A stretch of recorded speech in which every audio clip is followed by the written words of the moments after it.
Hello बच्चों, स्वागत करता हूं आप सभी का आरपी ऑनलाइन क्लासेस में। मैं आरपी यादव।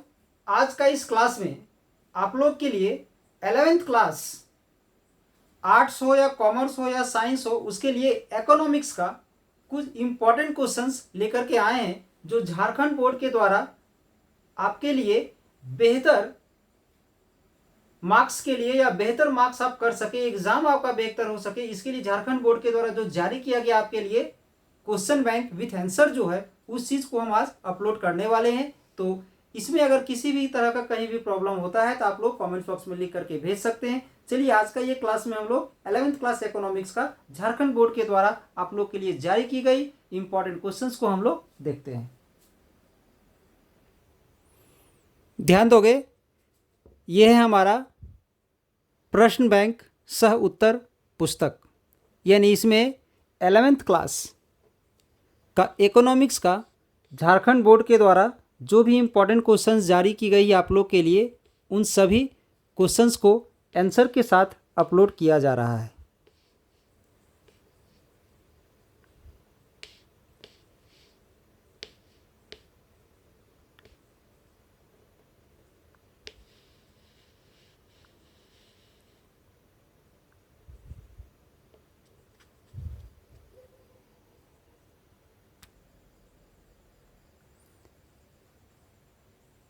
ये है आप लोग के लिए विषय सूची, जो जो एक्सरसाइज आप लोग को पढ़ना है। तो ध्यान रहे, 11th क्लास का जो इकोनॉमिक्स है, जो अर्थशास्त्र है, ये दो ही खंड में बटा हुआ है। प्रथम खंड का नाम है अर्थशास्त्र में सांख्यिकी। इसमें से आपको 8 चैप्टर्स पढ़ना है, जो स्क्रीन में आपको यहाँ पर 8 चैप्टर दिख रहा होगा, ठीक है। इसके बाद इसका दूसरा खंड है भारतीय अर्थव्यवस्था का विकास। इसमें भी आपको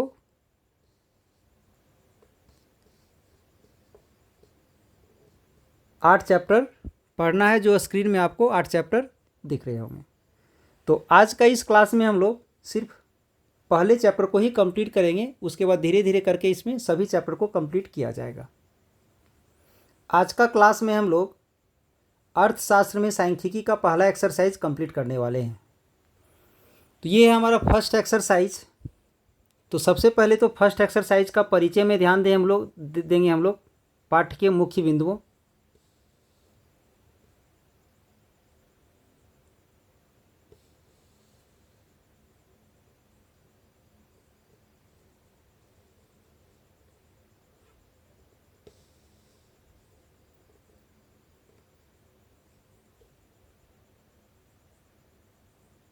तो ध्यान दोगे, इसमें फर्स्ट क्वेश्चन है, किसने कहा है कि अर्थशास्त्र जीवन के सामान्य कारोबार के संदर्भ में मनुष्य के अध्ययन से संबंधित है। तो इसका आंसर हो जाएगा B number, Alfred Marshall. Second question है, अपनी विभिन्न आवश्यकताओं की पूर्ति करने हेतु किया जाने वाला क्रय कहलाता है। तो इसका हो जाएगा बी नंबर, उपभोग।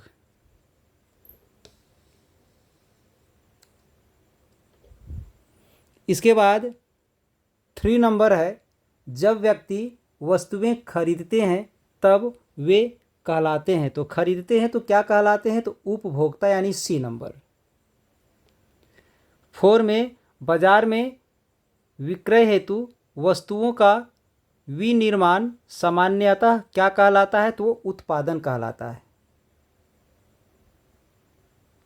5 नंबर है, कोई किसान गेहूं उपजाता है। यहाँ किसान, तो यहाँ पर किसान क्या है हमारा? तो एक उत्पादक है, यानी बी नंबर है। ध्यान दोगे, 6 में, श्याम गेहूं से आटा का विनिर्माण करता है, तो उसे क्या कहते हैं? तो वो भी हमारा एक उत्पादक ही कहलाएगा। 7 नंबर, जब व्यक्ति स्वयं के लाभ के लिए वस्तुएं बेचते हैं तब वे कहलाते हैं, यानी जब स्वयं के लाभ के लिए वस्तु बेचा जाता है तो वो क्या कहलाता है? तो वो विक्रेता कहलाता है। 8 में, वैसी वस्तुएं जो अपने धन प्राप्त करने के उद्देश्य से की जाती है वो क्या कहलाती है? तो वो हमारा आर्थिक क्रिया कहलाती है। मतलब एक आर्थिक होता है, एक गैर आर्थिक होता है। तो धन कमाने के उद्देश्य से जो क्रिया किया जाता है उसे आर्थिक कहते हैं, और जिसमें किसी प्रकार का धन प्राप्ति के उद्देश्य से नहीं किया जाता है उसे हम लोग गैर आर्थिक कहते हैं। तो यहाँ बोला गया धन प्राप्त के लिए, तो इसका आंसर क्या हो जाएगा, तो बी नंबर हो जाएगा। 9 में हमारी आवश्यकताएं या इच्छाएं सामान्यतः क्या होती है, तो ध्यान दोगे वो हमारी असीमित होती है, मतलब हमारी जो इच्छा है वो हमारी सीमित नहीं है, वो असीमित है, यानी सी नंबर हो जाएगा। इसके बाद 10 नंबर, हमारी आवश्यकताओं की पूर्ति के साधन सामान्यतः होते हैं, तो वो क्या हो जाएगा, सी नंबर हो जाएगा, सीमित। मतलब हमारी जो आवश्यकता जो है वो सीमित होता है, वो असीमित नहीं होगी। इच्छा हमारा जो है वो असीमित है, बट हमारी जो आवश्यकता है वो सीमित होता है, यानी इसका सी नंबर हो जाएगा। बी में है चयन की समस्या सामान्यतः है, वो क्या है, एक सामान्य समस्या है या आर्थिक समस्या है या अनार्थिक समस्या है या काल्पनिक समस्या है, तो वो है हमारा आर्थिक समस्या, क्योंकि इसमें धन के उद्देश्य से किया जाता है।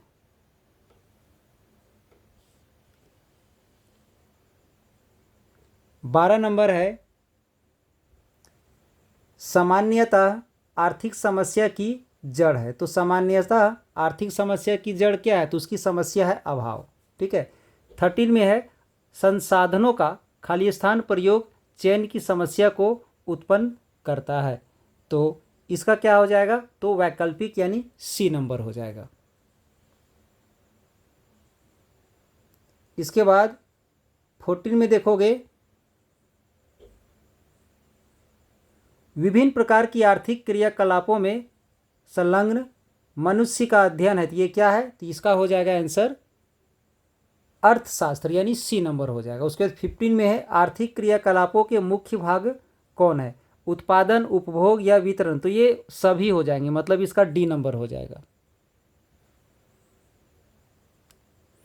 नेक्स्ट क्वेश्चन है रमेश भुगतान लेकर के अन्य व्यक्तियों को सेवा प्रदान करता है, तो यहाँ रमेश है, यानी रमेश क्या है, मतलब अगर किसी प्रकार का भुगतान लेकर के, मतलब अगर किसी प्रकार का पैसा वगैरह लेकर के उसको सेवा प्रदान कर रहा है तो उसे हम लोग क्या कहेंगे, तो उसे क्या कहते हैं, डी नंबर हो जाएगा। एक सेवा प्रदाता, उसे सेवा प्रदाता कहते हैं, मतलब डी नंबर हो जाएगा।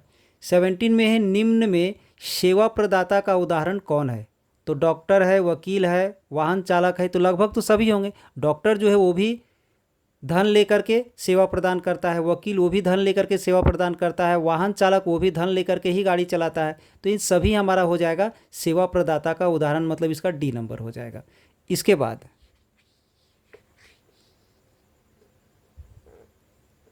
18 है माँ के द्वारा अपने शिशु का लालन पालन सामान्यता है, क्या है, सामूहिक क्रिया, एक आर्थिक क्रिया, एक गैर आर्थिक क्रिया, एक असामान्य क्रिया।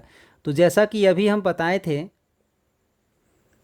आर्थिक क्रिया उसे कहते हैं जो धन प्राप्ति के उद्देश्य से किया जाता है, और गैर आर्थिक उसे कहते हैं जो धन प्राप्ति के उद्देश्य से नहीं किया जाता है। तो जब माँ अपनी शिशु को दूध पिलाती है तो वो धन प्राप्ति के उद्देश्य से नहीं सेवा करती, इसलिए ये क्या हो जाएगा, सी नंबर हो जाएगा, एक गैर आर्थिक क्रिया हो जाएगा। इसके बाद 19 में है शिक्षक द्वारा धन प्राप्त करने हेतु छात्रों को शिक्षा प्रदान करना निम्न में से क्या है, तो ध्यान रहे ये आर्थिक क्रिया है, क्योंकि जब गुरु जब किसी को शिक्षा फिलहाल दे रहे हैं तो धन ले करके देते हैं, तो वो हमारा आर्थिक क्रिया हो जाएगा। इसके बाद 20 में है निम्न में से मनुष्य के आम जीवन के कारोबार को प्रभावित करते हैं, तो सुनामी, भूकंप, कोविड, ये तीनों का तीनों लगभग प्रभावित करते हैं, मतलब डी नंबर हो जाएगा उक्त सभी। अब 21 में ध्यान दोगे, 21 में है अर्थशास्त्र का पिता किसे माना जाता है, तो ये है हमारा डी नंबर एडम स्मिथ को, ठीक है। उसके बाद है 22 में अर्थशास्त्र नामक पुस्तक किसकी रचना है, तो ये है चाणक्य की। 23 है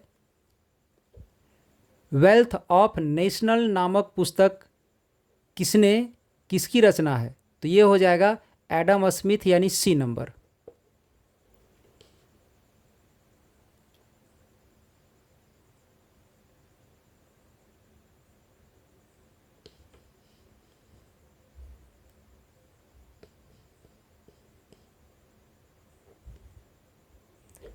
24 है राष्ट्रों की संपत्ति की प्रकृति एवं कारणों की खोज नामक शीर्षक किसकी रचना है? तो ये है हमारा एडम स्मिथ का। ठीक है। अर्थशास्त्र के मूल में है इच्छाएं, चयन, दुर्लभता या फिर चयन एंड दुर्लभता दोनों। तो ध्यान दोगे इसका हो जाएगा डी नंबर, क्योंकि चयन भी है और दुर्लभता भी है। इसके बाद 26 में ध्यान दोगे अर्थशास्त्र का धन संबंधी दृष्टिकोण किसने प्रस्तुत किया था? तो ये हो जाएगा एडम स्मिथ। 27 है अर्थशास्त्र जीवन के सामान्य कारोबार के संदर्भ में मनुष्य के किस कार्य के अध्ययन से संबंधित है? तो ये हो जाएगा हमारा सी नंबर, आर्थिक कार्य से। उसके बाद है सांख्यिकी का कार्य निम्न में से कौन नहीं है? ठीक है। 27 पहले ध्यान दोगे, 27 में क्या हो जाएगा? सी नंबर, आर्थिक कार्य। ठीक है। 28 में क्या है? सांख्यिकी का कार्य निम्न में से कौन नहीं है? तो इसका हो जाएगा डी नंबर, संख्याओं का अमूर्तता। ठीक है, संख्याओं का अमूर्तता। इसके बाद 29 में ध्यान दोगे श्याम हंसुआ का विनिर्माण बिक्री के उद्देश्य से करता है। यह श्याम है, क्या है ये? तो ये है हमारा उत्पादक, क्योंकि निर्माण कर रहा है। इसके बाद 30 में है हमारे दैनिक बोलचाल की भाषा में सांख्यिकी शब्द का प्रयोग दो भिन्न अर्थों में होता है। वो क्या है? तो एक वचन और द्विवचन है। तो इसका आंसर हो जाएगा डी नंबर। ठीक है, 30 का हो जाएगा डी नंबर। इसके बाद 31 में आते हैं। एक वचन के रूप में सांख्यिकी का तात्पर्य क्या होता है? तो संख्याओं के संकलन, वर्गीकरण एवं प्रयोग का विज्ञान। ये मतलब डी नंबर हो जाएगा। 31 का क्या हो जाएगा? D number. 32 में आते हैं बहुवचन के रूप में सांख्यिकी का तात्पर्य क्या है? तो इसका हो जाएगा डी नंबर, व्यवस्थित रूप से संग्रहित संख्यात्मक तथ्यों से। और 30 में है बहुवचन के रूप में सांख्यिकी का सरल अर्थ है वो है इसका गणित से, मतलब सी नंबर हो जाएगा। इसका सभी का आंसर भी नीचे दिया हुआ है, एक बार आप लोग मिला लोगे, इसको ध्यान दोगे। ये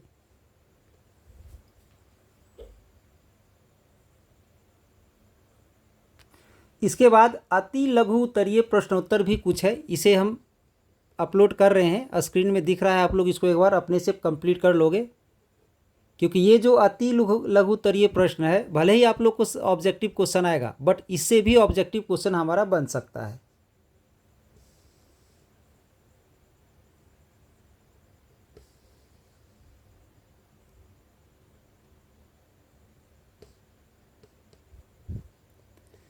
अब इसके बाद इसमें लघु उत्तरीय प्रश्न भी है कुछ।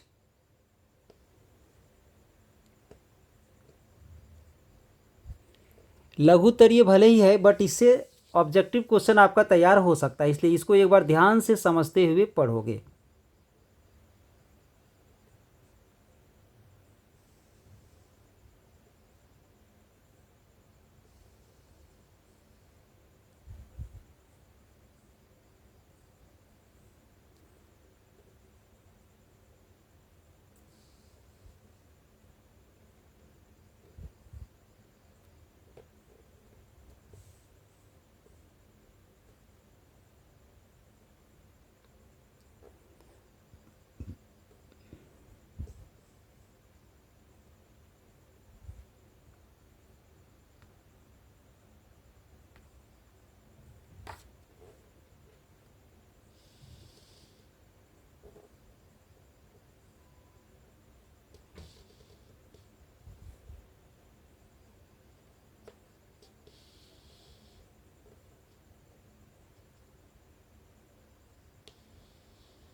तो ये था हमारा 11th क्लास इकोनॉमिक्स का फर्स्ट एक्सरसाइज का कुछ MCQ क्वेश्चंस, फिर कुछ short type questions, very short type questions और कुछ लॉन्ग टाइप क्वेश्चंस।